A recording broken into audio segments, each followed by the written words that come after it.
2026 summer vacation school holiday സമയത്ത് നമ്മൾ 7 group TRIPS ആണ് പ്ലാൻ ചെയ്തിട്ടുള്ളത്. Thailand, Almatti, Azerbaijan. സോ ആളുകൾ എന്തുകൊണ്ട് നമ്മുടെ ഈ ഗ്രൂപ്പ് ട്രിപ്പിൽ യാത്ര ചെയ്യണം? നമുക്ക് ഈ ഏപ്രിൽ മെയ് എന്ന് പറഞ്ഞാൽ ഒന്ന് പീക്ക് സീസണാണ്. ഒരു കമ്പനിയെ സംബന്ധിച്ച് ഏറ്റവും കൂടുതൽ ഗ്രൂപ്പ് ട്രിപ്സ് ഓപ്പറേറ്റ് ചെയ്യുന്നൊരു ടൈമാണ് ഏപ്രിൽ മെയ് മന്ത്. ഇതിൻ്റെ ഒരു ഗ്രൂപ്പിൻ്റെ ഹൈലൈറ്റ് എന്ന് പറഞ്ഞാൽ ഇതൊരു 6 to 7 months ബിഫോർ നമ്മൾ ടിക്കറ്റ് പ്രീ പർച്ചേസ്ഡ് ആണ്. ഈ ഗ്രൂപ്പ് ടിക്കറ്റിൻ്റെ പ്രീ പർച്ചേസ്ഡ് ആണ്. ചിലപ്പം മാർച്ചിലൊക്കെ എക്സാംസ് വരുന്ന സമയത്ത് ചില പാസഞ്ചേഴ്സ് ലാസ്റ്റ് മിനിറ്റ് ബുക്കിംഗ് അവരാണ്. ആ ടൈമിൽ അവർക്കൊന്ന് ഒരു ടൂറ് പ്ലാൻ ചെയ്യുമ്പോഴത്തേന് ഇവർ പെട്ടെന്ന് പോയി ടിക്കറ്റ്സോ ടൂറോ ബുക്ക് ചെയ്യാൻ നോക്കുമ്പോഴത്തേന് ഓൾമോസ്റ്റ് നേരെ ഡബിൾ ദ റേറ്റ് ആയിരിക്കും ടിക്കറ്റ് ഫെയറും കാര്യങ്ങളും ഈ ഏപ്രിൽ മെയിലേക്ക് വരിക. അതേസമയം നിങ്ങളൊരു ഗ്രൂപ്പിലേക്ക് കോൺസെൻട്രേറ്റ് ചെയ്യുകയാണെങ്കിൽ, ഗ്രൂപ്പിലേക്ക് ആഡ് ഓൺ ചെയ്യുകയാണെങ്കിൽ അതിൻ്റെ ബെനിഫിറ്റ് എന്ന് പറഞ്ഞാൽ ഒന്ന് റേറ്റിൽ വേരിയേഷൻസ് വരത്തില്ല, ഫിക്സഡ് പാക്കേജസ് ആയിരിക്കും. രണ്ടാമത് ഇത് കുറച്ച് ഫാമിലി, എല്ലാ കാറ്റഗറീസ് ഓഫ് ഫാമിലീസും ആയിരിക്കും ഈ ഗ്രൂപ്പ് ട്രിപ്പിൽ വരിക. അതിന് റേറ്റ് റിമെയിൻസ് ദ സെയിം. എല്ലാം ഓൾ ഇൻക്ലൂസീവ് വരും. ടാക്സും നമ്മുടെ GSTയും എല്ലാവർക്കും, ചിലവർക്ക് GST ഉണ്ടോ TCs ഉണ്ടോ എന്നങ്ങനെ ചോദിക്കും. അപ്പോൾ ഇതൊക്കെ നമ്മുടെ ഗ്രൂപ്പ് പാക്കേജിൽ ഓൾ ഇൻക്ലൂസീവ് ആയിട്ടായിരിക്കും നമുക്ക് ഗ്രൂപ്പ് പാക്കേജിൽ വരിക. അപ്പോൾ അതാണ് ഈ ഗ്രൂപ്പ് ട്രിപ്പിൻ്റെ മെയിൻ ഹൈലൈറ്റ്. ഏറ്റവും വലിയ ബെനിഫിറ്റ് എന്ന് പറഞ്ഞാൽ ഈ ഗ്രൂപ്പ് ട്രിപ്പിൽ പോകുന്ന പാസഞ്ചേഴ്സിനെ നമ്മുടെ സ്റ്റാഫ് കൂടെ ഉണ്ടാവും. ഒരു ടൂർ മാനേജർ കമ്പനി വിടും, അതുപോലെ തന്നെ അവിടെ ലോക്കൽ ഗൈഡും ഉണ്ടാവും. പക്ഷേ ഗ്രൂപ്പിൻ്റെ ബെനിഫിറ്റ് എൻ്റെ പ്ലസ് എന്ന് പറഞ്ഞാൽ ഈ ഗൈഡാണ്. ഒരു ഗൈഡുള്ള സമയത്ത് നമുക്ക് എന്തൊരു കൺസേൺസ്, ഇഷ്യൂസ് വന്നു കഴിഞ്ഞാൽ അവർ നോക്കും. അതുപോലെ അവരെ അസിസ്റ്റ് ചെയ്യാൻ നമ്മുടെ സ്റ്റാഫും കൂടെ ഉണ്ടാവും. പിന്നെ പ്രത്യേകിച്ച് നമ്മൾ ഏത് നാട്ടിൽ പോയാലും ആ ഒരു കൺട്രിയുടെ കൾച്ചറും അവിടുത്തെ ഹിസ്റ്ററിയും പറഞ്ഞു തരാൻ ഒരാളുണ്ടാവും. പിന്നെ റേറ്റ്സ് ഫാക്ടർ, നല്ല കോമ്പറ്റീറ്റീവ് റേറ്റ്സ് ആയിരിക്കും നമ്മുടെ അടുത്ത് ഉണ്ടാവുക. ആര് മാർക്കറ്റിൽ കൊടുക്കുന്നതിനെക്കാട്ടിയും ഏറ്റവും ബെസ്റ്റ് റേറ്റും ഏറ്റവും നല്ല ഇൻക്ലൂഷൻസും നല്ല ഹോട്ടൽസുമാണ് നമ്മൾ സെലക്ട് ചെയ്യുന്നുണ്ടാവുക. സോ നമ്മുടെ ഈ ഗ്രൂപ്പ് ട്രിപ്പ് എന്ന് പറയുമ്പോൾ അത് ഏത് കാറ്റഗറി ഓഫ് ട്രാവലേഴ്സിനായിരിക്കും ഏറ്റവും കൂടുതൽ സ്യൂട്ടബിൾ ആയിട്ടുണ്ടാവുക? ഗ്രൂപ്പ് ട്രിപ്പ് എല്ലാ കാറ്റഗറിക്കും സ്യൂട്ടബിളാണ്. സ്പെസിഫൈഡ് ഒരു കാറ്റഗറി ഇല്ല ഗ്രൂപ്പ് ട്രിപ്പിന്.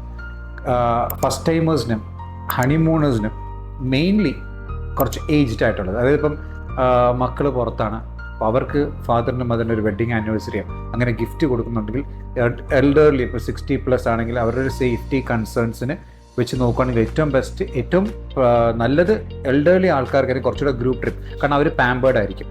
നമ്മുടെ സ്റ്റാഫായാലും കൂടെയുള്ള ഗൈഡായാലും നല്ല ടേക്ക് കെയർ ചെയ്യും അവരെ.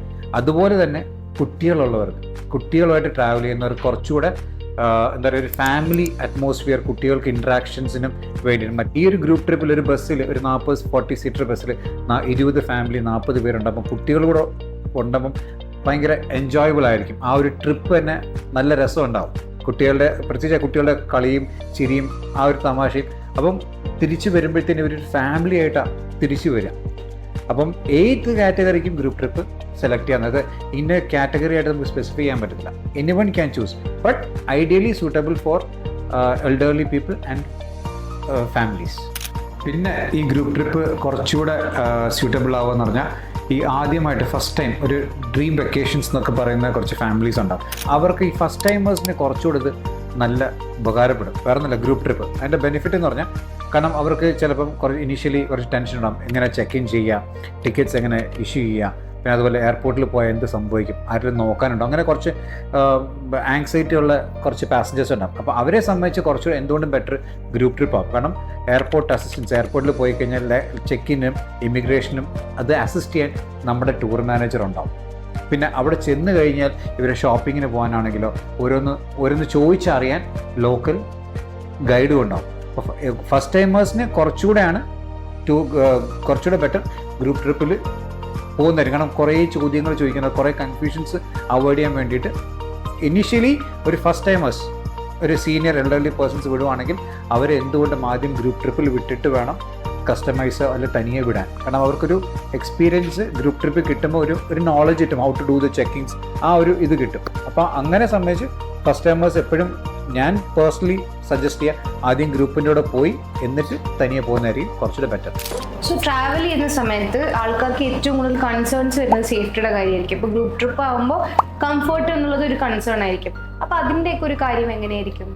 ഇനീഷ്യലി ഇവർ അങ്ങോട്ടും ഇങ്ങോട്ടും പരിചയപ്പെടുന്ന ആ ഒരു ഫസ്റ്റ് ഡേ 1 ആ ഒരു ദിവസം മാത്രമേ ഇവർക്കൊരു ബുദ്ധിമുട്ടുണ്ടാവത്തുള്ളൂ. കാരണം ഒന്ന് പരിചയപ്പെടേണ്ട ആ ഒരു ടൈം ഫ്രെയിം, അത് ആ ഒരു ഡേ 1 കഴിഞ്ഞ് കഴിഞ്ഞാൽ, ആ ഒരു ഐസ് ബ്രേക്ക് ആയി കഴിഞ്ഞ് കഴിഞ്ഞാൽ പിന്നെ ഒരു ഫാമിലിയെ പോരാ, പിന്നെ നമ്മൾ ഔട്ടാണ്.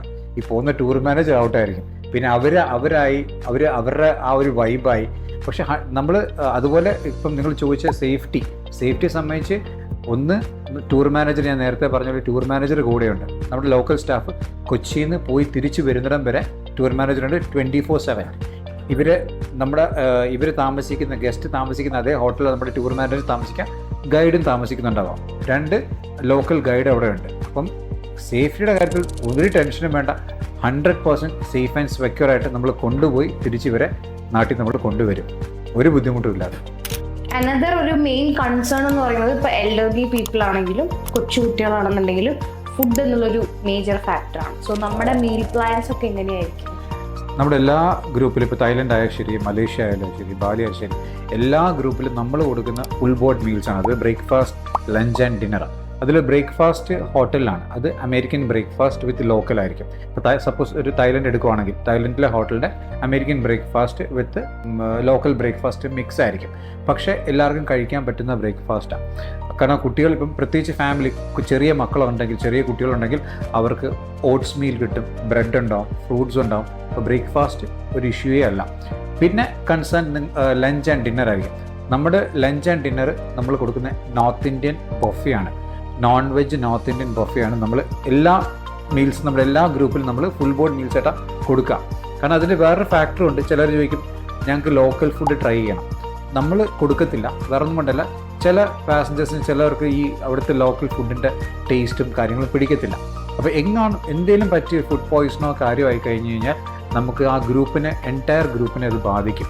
എസ്പെഷ്യലി തായ്ലൻഡിലൊക്കെ ഒരു മെഡിക്കൽ എമർജൻസി വന്നു കഴിഞ്ഞാൽ നമ്മൾ പ്രത്യേകം കസ്റ്റമറോട് പറയും നിങ്ങൾ ഇൻഷുറൻസ് എടുത്ത് വേണം ട്രാവൽ ചെയ്യാമെന്ന് പറയും. കാരണം എന്തെങ്കിലും ഒരു കാര്യത്തിൽ നമ്മൾ അഡ്മിറ്റ് ആയി കഴിഞ്ഞ് കഴിഞ്ഞാൽ നല്ല ക്യാഷ് ആവും, നല്ല റേറ്റ് ആവും ഹോസ്പിറ്റൽസൊക്കെ പോയി കഴിഞ്ഞാൽ. അപ്പോൾ അതുകൊണ്ട് ലോക്കൽ ഫുഡ് ട്രൈ ചെയ്യേണ്ടവർക്ക് അവരുടെ റിസ്കിൽ അവർക്ക് തനിയെ പോയി ചെയ്യാം. കുട്ടികളുള്ളവർക്കായിരിക്കും കുറച്ചുകൂടെ മെയിൻ കൺസേൺ ഉണ്ടാവുക. കാരണം കുട്ടികളൊക്കെ നമുക്ക് കൊണ്ടുപോകുമ്പോൾ നമുക്ക് ലോക്കൽ മീൽസ് ട്രൈ ചെയ്യാൻ പറ്റത്തില്ല, പേരൻസിന് പറ്റും, പക്ഷേ കുട്ടികൾക്ക് കൊടുക്കാൻ പറ്റത്തില്ല. അപ്പോൾ അതുകൂടെ കൺസിഡർ ചെയ്തിട്ടാണ് നമ്മൾ എന്ത് ചെയ്തത്, നമ്മുടെ എല്ലാ പാക്കേജിലും നമ്മൾ ഫുൾ ബോർഡ് മീൽസ് നമ്മൾ ഇൻക്ലൂഡ് ചെയ്തേക്കുന്നത്. വാസ് റിയലി ഗ്രേറ്റ് നമ്മുടെ ഗ്രൂപ്പ് ട്രിപ്സിനെ പറ്റി ഇത്രയും ഡിസ്കസ് ചെയ്തതും കാര്യങ്ങളൊക്കെ. അപ്പോൾ നമ്മുടെ ഗോകൈറ്റിൻ്റെ ഇനി വരുന്ന അപ്കമിങ് ഗ്രൂപ്പ് ട്രിപ്സ് ഏതൊക്കെയാണ്? നമുക്കിനി അപ്കമിങ് എന്ന് പറഞ്ഞാൽ ഇനി വരുന്ന ഏപ്രിൽ മെയ്യിലേക്കുള്ള ഗ്രൂപ്പ്സാണ്. അതിൽ ഓൾമോസ്റ്റ് എല്ലാ ഗ്രൂപ്പും നമുക്ക് ഫുള്ളാണ്.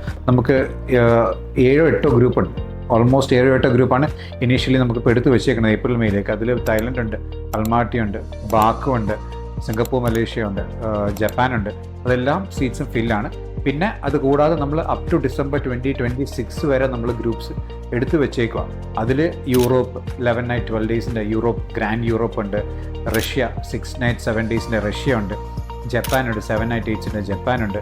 അതുപോലെ തന്നെ നമുക്ക് റോയൽ കരീബിയൻ്റെ ക്രൂസ് ഉണ്ട്, റിസോർട്ട്സ് വേൾഡ് ജെൻഡിങ്ങിൻ്റെ ക്രൂസ് പാക്കേജസ് നമ്മൾ എടുത്തിട്ടുണ്ട്. നിയർലി പറയുവാണെങ്കിൽ ഒരു 30 ഗ്രൂപ്പ് നമുക്ക് ഇനി 2026 ഡിസംബർ വരെ നമ്മൾ പ്രീ ബുക്ക്ഡ് ആണ്.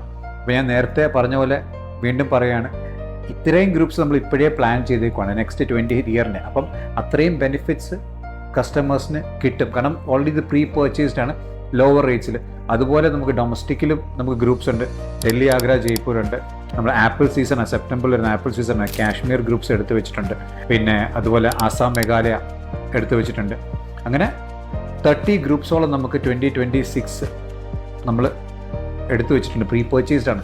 ഇനി റീസെൻ്റ്ലി നമ്മൾ അനൗൺസ് ചെയ്യും. ഏപ്രിൽ മെയ്യിലെ ഗ്രൂപ്പ് പോയി കഴിഞ്ഞാൽ നമ്മൾ ജൂണിലത് അനൗൺസ് ചെയ്യും.